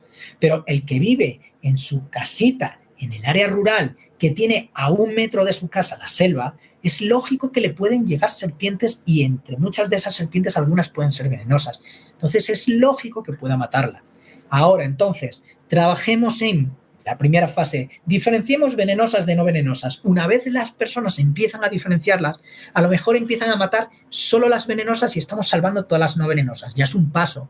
Y la segunda fase es que aprendan a cómo pueden reducir las probabilidades de contacto con las venenosas, incluso a cómo pueden atrapar una venenosa o una solución para reducir esa probabilidad de accidente. Va a seguir habiendo matanzas de serpiente, posiblemente ocurra siempre, hasta a no ser que alguna vez se descubra algo que realmente las ahuyente de ese terreno alrededor de tu casa, pero al menos lo reducimos. Pero creo que tenemos que trabajar en no criticar a quien mata a la serpiente y en tratar de educar a esa persona para que vaya reduciendo esa matanza. Y a lo mejor todo lo que le han enseñado durante toda su vida ha sido que la serpiente es el diablo. Si también es lo único que ha escuchado desde pequeño, esa persona realmente va a ver a ese animal como un ser terrible que lo que quiere es matarle. Entonces, es un proceso lento que se basa en la educación y en entender a esa persona y cómo podemos hacer para que realmente entienda la importancia de las serpientes, porque las serpientes venenosas, incluso las que son venenosas, que son la minoría en el país, que la mayoría no son venenosas, pero que las venenosas también son importantes porque comen ratones y si comen ratones quizás no se le comen el cultivo, y porque esas serpientes venenosas, de su veneno se puede obtener medicina. Entonces, hacer entender todo eso para ayudar tanto a las serpientes como a las personas que conviven con las rodeados de serpientes. Uh-huh. Me parece súper importante esto que recalcas porque, bueno, de hecho es algo que se aplica en un montón de temas, ¿no? Correcto. Que es como este moralismo casi siempre urbano, que básicamente por ver una imagen cree que puede entender todo un contexto y unas relaciones de las que está totalmente aislado, porque, como dices, ¿no? La gente que vive en la ciudad no tiene contacto casi con animales y en especial no tiene contacto con la muerte. Casi nunca tiene que matar nada para comer, pero eso no quiere decir que no sea partícipe de la muerte de las cosas para mal y para bien, ¿no? Es decir, ya sea que eres partícipe de monocultivos y de deforestaciones y de, qué sé yo, de comprar cosas importadas de Bangladesh para vestirte, pero no ves el impacto, ¿no? Entonces la gente en la ciudad no ve el impacto y cree que porque ve una foto de una serpiente muerta o de un, qué sé yo, tiene la capacidad de juzgar a quien en verdad está en campo, probablemente con una vida mucho más sostenible, con verdadero contacto con la vida y la muerte y con la vida silvestre. Me parece súper clave esto de educarnos más en la ciudad y en el campo, porque también desde la ciudad, por más que estás lejos y no participas, si empujas una agenda de alguna forma, ¿no? Un discurso, Exacto. Algo que puede llegar a afectar al campo realmente, así sean ideas, ¿no? Como y estas ideas moralistas fuertes que tienen mucho prejuicio, sí son finalmente peligrosas para la gente que sí está viviendo en carne propia la relación con la vida silvestre, ¿no? Me parece súper importante eso. Es que ¿quién está haciendo más daño? ¿Alguien que vive en el campo con su pequeña chacrita y mata una serpiente y que tiene una huella ecológica cero? ¿O el que realmente está todo el día cogiendo el auto, comprándose ropa? O sea, no quiero hacer una generalización, pero es como que ocurre mucho eso, ¿no? Y que está comprando, como bien dices, pues productos que a lo mejor tienen también una cadena de huella ecológica de emisiones enorme, entonces se le pone al otro como el villano y además que esa persona habría que ver si alguien de la ciudad lo encerrases en ese lugar, que tampoco no quiero hablar de alguien de la ciudad porque hay de todos, ¿no? Uh-huh. Pero hablo del caso concreto de una persona que demoniza a quien ha matado a una serpiente y luego tú le llevas ahí y le dices, ¿sabes qué? Te vas a venir a vivir aquí, vas a vivir con tus hijos aquí y aquí tienes víboras de más de 2 metros. Y a veces te pueden ir a la puerta de casa y el hospital que tienes más cercano está a 3 horas. Y si hay alguien que puede manejar esa serpiente, está también a 3 horas. Cuando te la encuentres en la puerta de casa, dime qué vas a hacer. A ver si eres capaz tú de atrapar una víbora X, porque yo he manejado víboras de X de más de 2 metros, y a ver si tú eres capaz de atraparla para meterla en un sitio y alejarla sin riesgo, o a ver si le pegabas un machetazo para protegerte tú y para proteger a tu familia, porque realmente lo ves como una amenaza. Y la serpiente no tiene culpa, pero esa familia que está viviendo ahí en el campo, porque por razones X de la vida han hecho que vivan ahí en el campo, esas personas tampoco tienen culpa y no se merecen ser mordidas por la serpiente. Uh-huh. Entonces tenemos que entender todo eso y por desgracia no es una tarea fácil y siempre va a ocurrir muertes de serpiente y va a seguir habiendo accidentes de mordeduras de serpiente y hay que trabajar desde los dos lados. Hay que trabajar para ayudar a las serpientes y para ayudar a las personas que pueden ser mordidas, porque casi todas las mordidas son en áreas rurales. No es el que va a comprar el Supermaxi, es el que vive en los arrozales de la India mordidos por cobras, el que tiene su chakra de la yuca y se agacha y de pronto una X le muerde en la mano. Esa es la gente que está en riesgo realmente. Claro. Entonces entendamos un poquito eso y trabajemos en eso. Uh-huh. Y bueno, creo que en este episodio podemos renunciar a tratar de educar sobre cómo identificar venenosas o no venenosas, porque como dices, es un tema de especie por especie. Sí, es un proceso largo y según el lugar. Claro. Yo no me atrevo a dar ninguna generalidad, porque es que realmente no es fácil hablar de una generalidad. Es que lo que te digo, cabezas triangulares, ojos, pupilas verticales, cuello que no se diferencia de la cabeza, en el tema de corales y falsas corales, te lo encuentras. Yo te pongo una coral y te pongo una Tractus elaps, que es una falsa coral, y te digo, Las corales tienen ojo pequeño y no se le diferencia la cabeza del cuello. La Tractus elaps, también cola pequeña. La Tractus elaps parece lo mismo también. No es que el anillo le va alrededor de todo el cuerpo. Hay serpientes falsas corales que también tienen el anillo alrededor de todo el cuerpo y puede haber casos de mutaciones que derivan en... Hay una publicación de Santiago Ayerbe, en Colombia, donde una Micrurus larrabo de ají tenía el vientre sin anillos. Era blanco totalmente. Entonces, realmente tenemos que tener cuidado con las generalizaciones y lo que hay que, pues, elaborar mucho trabajo en ello para según en qué lugar que puedan ir aprendiendo a identificarlas. Por desgracia es difícil hacer una generalización, es una pena, pero hay que asumir que no todo es fácil de explicar y no a todo le podemos poner reglas sencillas. Son reglas complejas y por eso hay que trabajar mucho en eso. Entiendo, con los hongos, que es un poco el reino que yo estoy un poco más relacionado, es lo mismo. No hay reglas, no hay patrones, es una cosa de especie por especie. Exacto. Te encuentras uno comestible igualito a uno que te va a matar o casi igualito. Entonces... yo recuerdo en España tenías el caso de la manita muscaria y la manita cesárea, porque yo era muy friki de los hongos en España, me encantaba ir a coger, aprender, para comer y para aprender de hongos. Y yo recuerdo que si había habido mucha lluvia, la manita muscaria se le podían ir los puntitos blancos y podía quedar el sombrero medio lavado en color y lo tenías medio anaranjado y se podía confundir con la cesárea. Y las podías diferenciar por el tallo, el pie, que el de la cesárea era amarillento y el de la muscaria era blanco. La manita panterina y la manita rubescens, el sombrero igual y era en la base que la rubescens tenía un color tipo vino tinto y la otra, la panterina era blanca, pero eran diferencias sutiles a veces. Claro, y además que son mismo género, ¿no? Estos ejemplos que tú pones, entonces ni siquiera es que puedes decir este género es venenoso, este no, es como especie por especie. Sí. Pero de pronto lo que sí podemos decirle a la audiencia es un poco qué hacer si es que te encuentras una serpiente, no tienes idea si es que es venenosa o no venenosa, ¿no? No tienes experiencia en manejar serpientes. O qué hacer si es que te muerde una serpiente y no tienes idea cuál era, ¿no? Sí, en el tema de qué hacer, primero, cómo puedes reducir un poco las probabilidades de un accidente, no siempre es fácil, según el contexto. Yo voy a hablar de algunas generalidades, pero yo entiendo que a veces no es fácil. Si puedes usar botas de caucho, es una gran ayuda. Linterna por la noche, si tienes que caminar por lo que sea, ya sea que tengas el baño fuera de casa, si tienes que salir ahí afuera de tu casa en un área donde puede haber serpientes, usa una linterna para que vayas viendo dónde vas pisando. Intenta no dejar restos de comida cerca de casa, al lado de tu casa, de eso de tirarla justo enfrente, porque vienen roedores y entonces puede atraer a las víboras, a las X, en donde se te acumula la basura que vengan roedores.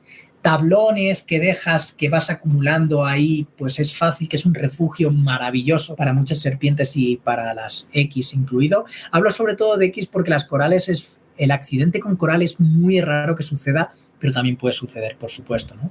Pero es mucho más probable una mordedura de un vipérido, sobre todo de la víbora X, ¿no? Entonces estos detalles pueden ayudar muchísimo a reducir.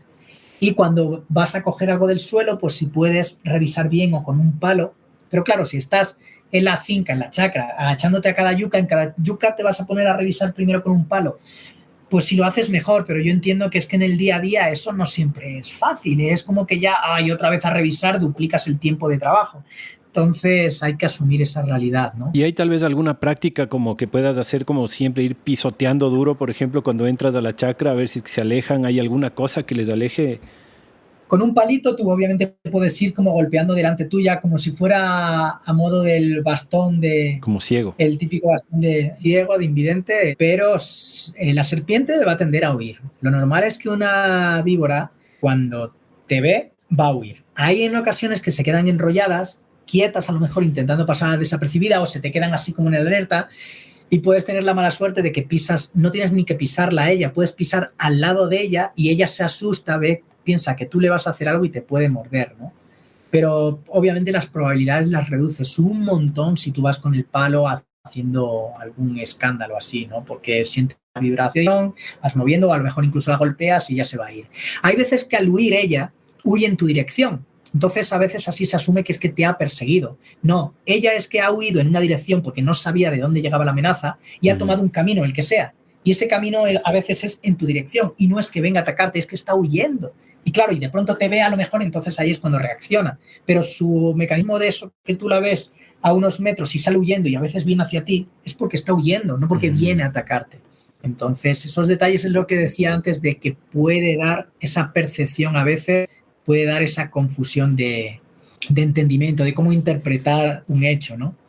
En caso de mordedura, la solución es ir lo antes posible al hospital. Por favor, de urgencia al hospital, no hagáis torniquetes, no succionéis, no hagáis cortes, no queméis la herida, no echéis gasolina, no pongáis electricidad, porque todo eso puede agravar la situación. Si tú electrocutas a la herida, se cree que eso está generando una lisis, una ruptura de las proteínas del veneno, pero ese veneno está ya bien adentro, realmente la electricidad no está llegando a donde ya está el veneno ya está circulando por la sangre.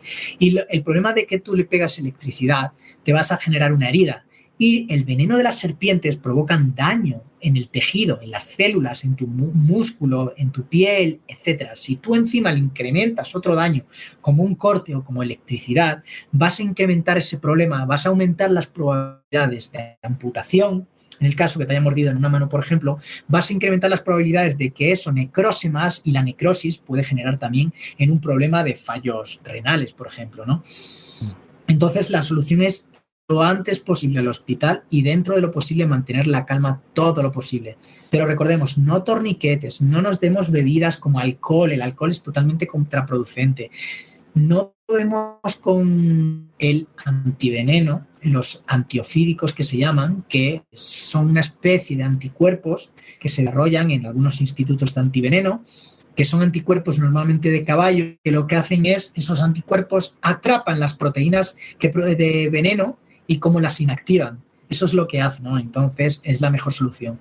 Es cierto que ha salido ahora un estudio, que no lo he leído todavía, estoy deseando leerlo, de algo de una planta, si no me equivoco está David Salazar, investigador de venenos de aquí de Ecuador, de una planta de algunas propiedades que ayudan como antiofídico. Pero no es que te comas la planta, de eso obviamente habrá que estudiar de qué manera vamos a hacer más efectiva los componentes importantes de la planta que puedan aumentar la efectividad de desarrollar un nuevo antiofídico, que es maravilloso que de una planta podamos obtener un posible antiofídico, ¿no?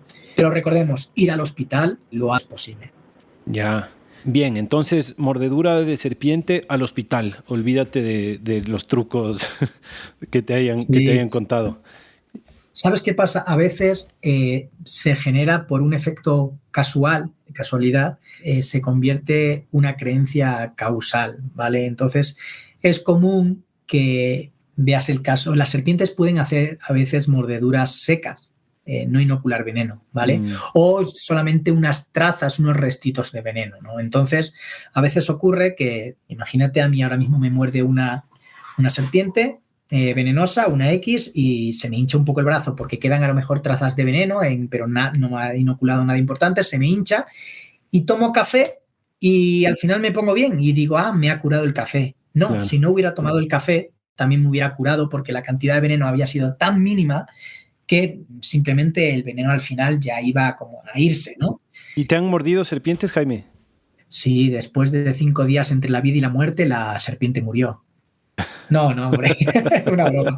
No, venenosas nunca. Serpientes venenosas nunca me han mordido, no venenosas muchas veces, porque cuando tienes que trabajar en contacto directo con una serpiente no venenosa, pues bueno, tomas un poquito menos de precaución porque te muerde y no supone un problema, pues te puede infectar un poco la herida, pero bueno, salvo que sea una grande, que te genere una herida grande, pues no va a ir a mayores, pero no venenosas soy cuidadoso. He cogido más de una vez, sobre todo hacía tiempo, era más común que yo a veces las atrapase cogiéndolas con la mano por la cabeza, que realmente ahora procuro evitarlo porque me daba cuenta que en ese entonces no debía haber hecho eso. ¿Y tú siempre cargas tu antiofídico, supongo?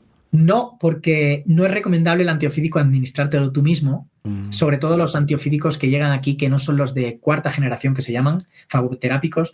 Los nuevos antiofídicos, los más evolucionados, se llaman fagoterápicos de cuarta generación, si no me equivoco, no generan reacción alérgica. Es prácticamente imposible que te dé una reacción alérgica, pero Los antiofídicos que hay aquí, los que se han ido usando durante mucho tiempo, te pueden provocar una reacción alérgica porque tú estás inyectándote algo ajeno, un anticuerpo de un caballo que el cuerpo puede interpretarlo como algo dañino y te puede dar un shock anafiláctico y te quedas ahí. Por tanto, la recomendación es siempre ser administrado en condiciones médicas, en un centro hospitalario, en un centro médico, para que en caso que te dé un choque, pues que te puedan tratar con ello, ¿no? Y dicen, ¿y si estoy muy lejos en la selva?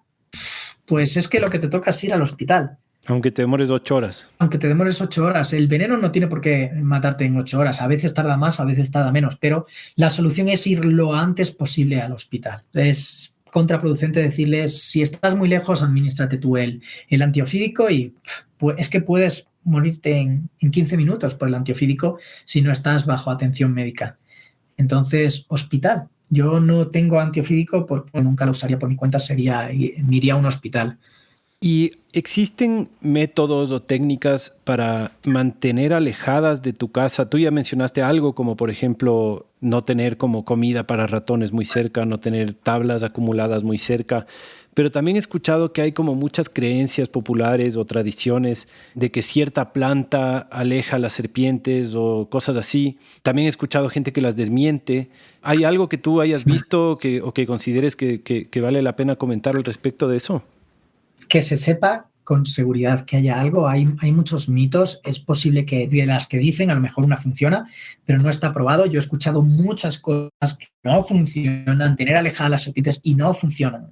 Se está viendo desarrollar todo ello para intentar saber si hay algo que pueda ayudar, pero hasta ahora no se sabe nada que realmente sea efectivo.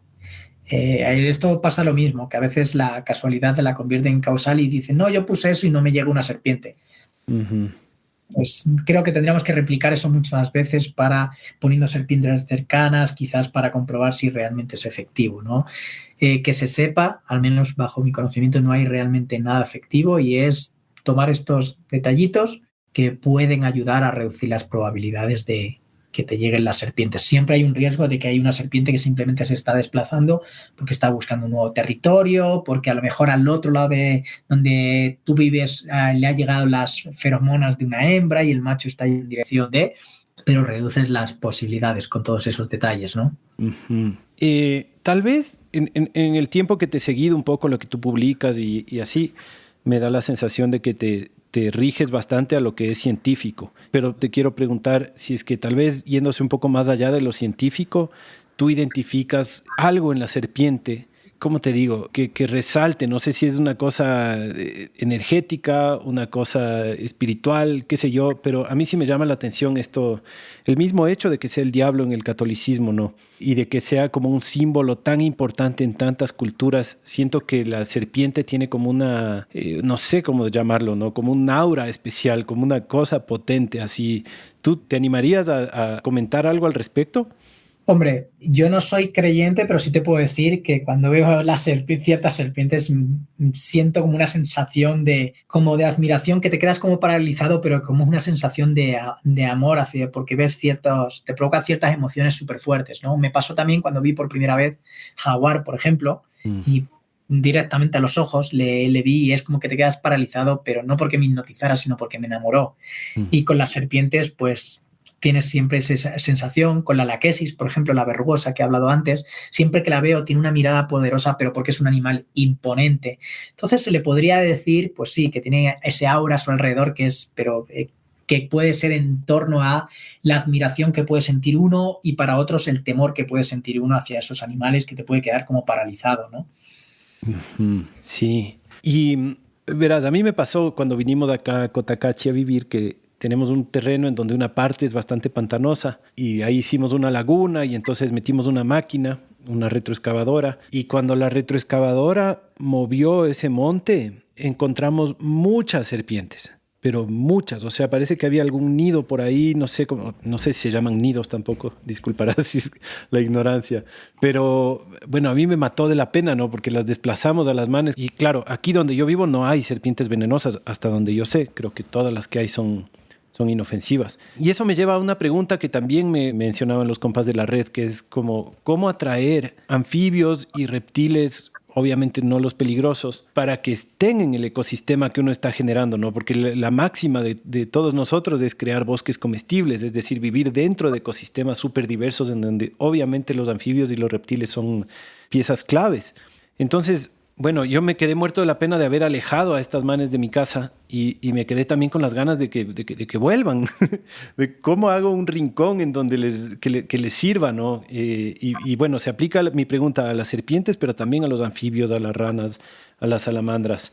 Bueno, es un poco similar a como si fuera con aves. La cuestión es justo lo que se tiene una diversidad de árboles y que haya también, pues, refugios de bosque, y eso pues permite que en el área, lo mismo que tienes aves, pues que tengas reptiles y anfibios. Crear lagunitas ayuda para ciertos anfibios, para otros pues no viven en laguna, pero tener lagunas pueden atraer a algunos de ellos a que se reproduzcan, ¿no? Pero básicamente es mantener un bosque saludable, y si tienes un cultivo, pues como hacéis estos bosques tan diversos, todos estos cultivos diversos, pongo el ejemplo de Maspisungo, ¿no? De Alejo y Agu, que he estado muchas veces allí con ellos y siempre asoman serpientes por allí alrededor de la casa, lo mismo que asoman cantidad de aves, ¿no? Entonces, pues básicamente eso. A mí la permacultura, los estilos de tener todos estos bosques, estos cultivos bien diversos, a mí me parecen una opción increíble, ¿no?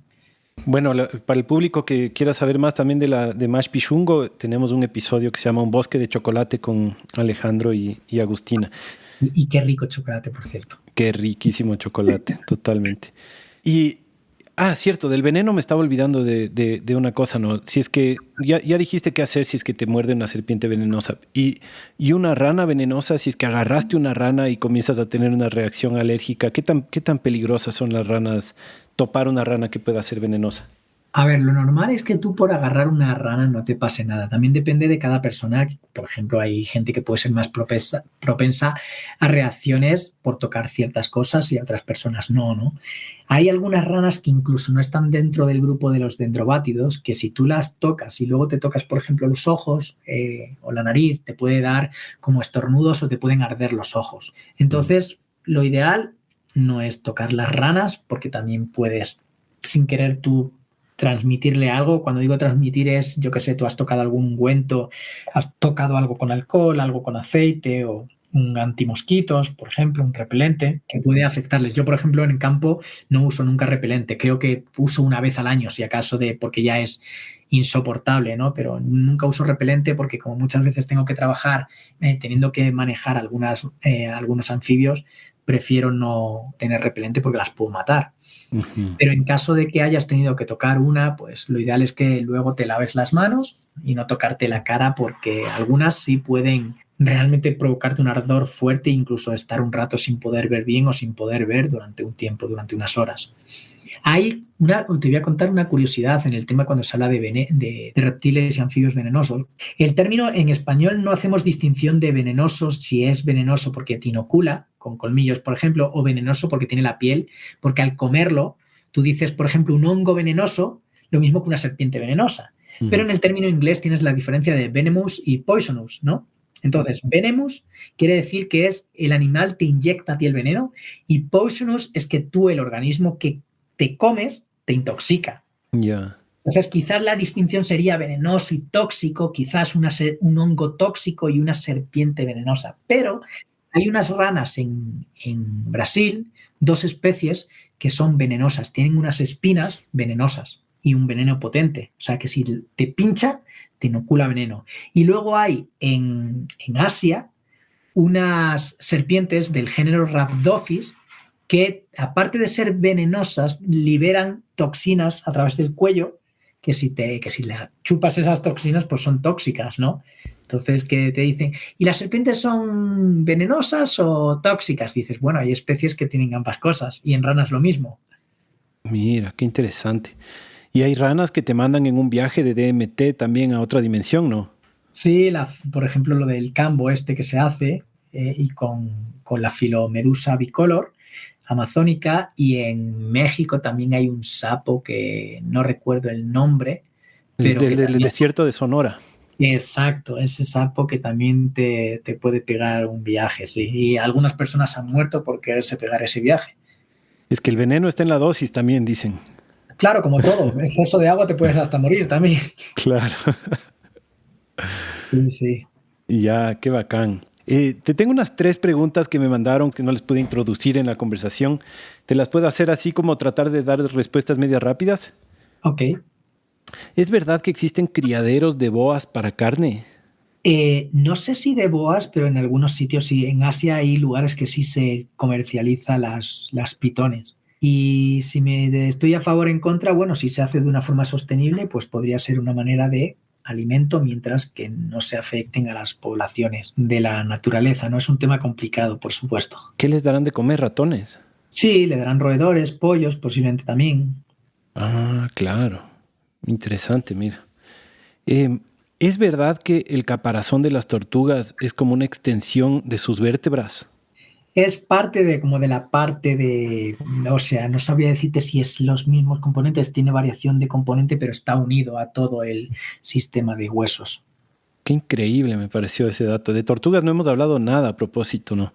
No, y es de reconocerte que yo quizás es el grupo que menos me interesa, pero ahora estoy incrementando mi interés a ellas porque además muchas de ellas están bastante amenazadas. No soy muy experto en tortugas, quizás es el grupo que menos conozco, pero hay algunas de ellas que sí me tienen enamoradito, como la mata-mata de Amazonía.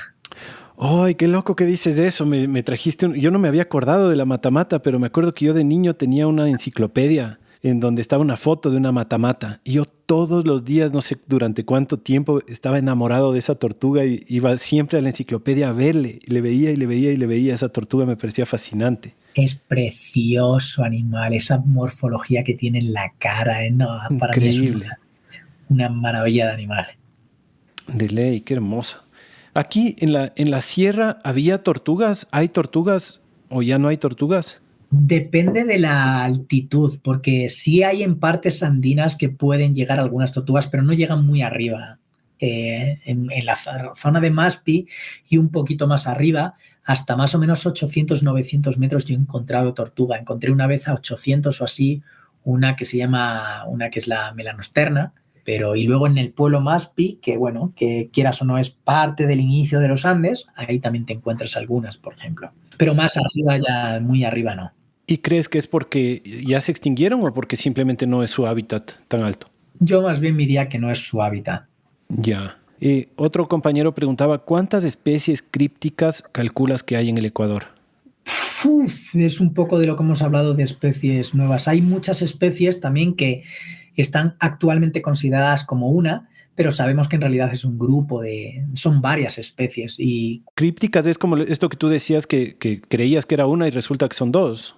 o sea, si se refiere, claro, yo creo que se refiere al concepto de críptica en cuanto a taxonomía, es decir, que tú crees que todo es la misma especie y cuando le haces los estudios te das cuenta que son morfológicamente iguales o prácticamente idénticas, pero luego te das cuenta que son diferentes especies, como las cristales estas que habíamos descrito, que tú las ves y son idénticas, pero tienen una diferencia genética muy grande. Entonces, no sabría decirte números, pero muchas. Y en el tema de Pristimantis pasa muchísimo. Qué interesante. ¿Serpientes de mar?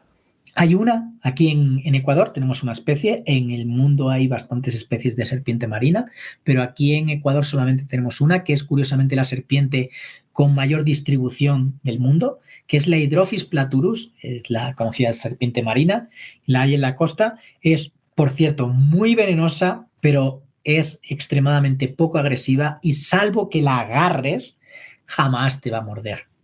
O sea, no es una serpiente que estando ahí en el mar de pronto vaya hacia ti, estés cerca y te vaya a ir a morder, no. Tienen un carácter muy pacífico, incluso agarrándolas muchas veces, pero obviamente no recomiendo agarrarlas porque sí pueden morder y el veneno es muy potente. Mm. Es muy bonita, por cierto. Y es 100% marina y puede llegar a respirar, parte de su respiración es a través de la piel, por cierto. Esa Wow, serpiente. qué loco. Sí. Tú dijiste antes que el veneno de las serpientes puede tener usos medicinales. Correcto. ¿Y cómo accedes a ese veneno y qué usos medicinales tiene? Bueno, como son al fin, son proteínas, péptidos, pues lo mismo que las que la piel de las ranas se está encontrando muchos componentes medicinales. En el caso de la rana, por ejemplo, hay una que es la Crucioila, que tenemos 2 especies en Ecuador, Crucioila craspedopus en Amazonía y la Calcarifer en la costa, en el norte de la costa, y se ha obtenido las cruciopeptinas, creo que eran cruciopeptinas, de las que sirven como actividad, creo recordar que era antifúngica. Y en el tema de venenos de serpientes, de escorpiones, de arañas, todos estos animales venenosos o tóxicos, y en los hongos también, en todos estos componentes que tienen muchos organismos, sirven para crear medicina. Pongo un ejemplo. Hay un veneno de una víbora de Brasil, que es la Bothros jararaca, es la X jararaca, es bastante conocida allí. En Brasil es como una X de allí, del que se obtuvo de su veneno un medicamento que se llama Captopril. Ese medicamento se utiliza para problemas de hipertensión y para problemas arteriales y ha salvado miles de vidas. Es un medicamento muy, muy utilizado y se obtuvo de este veneno. En un caso, te puedo hablar también de un caso gracioso de araña, la famosa bananera, que es las arañas del género Phoneutria, que son una de las arañas más venenosas del mundo. Se está empezando a investigar porque unas toxinas que tienen, que es la toxina, la TX15, algo así se llamaban los péptidos, sirve como Viagra. Se está investigando para la Viagra porque su mordedura te puede provocar priapismo.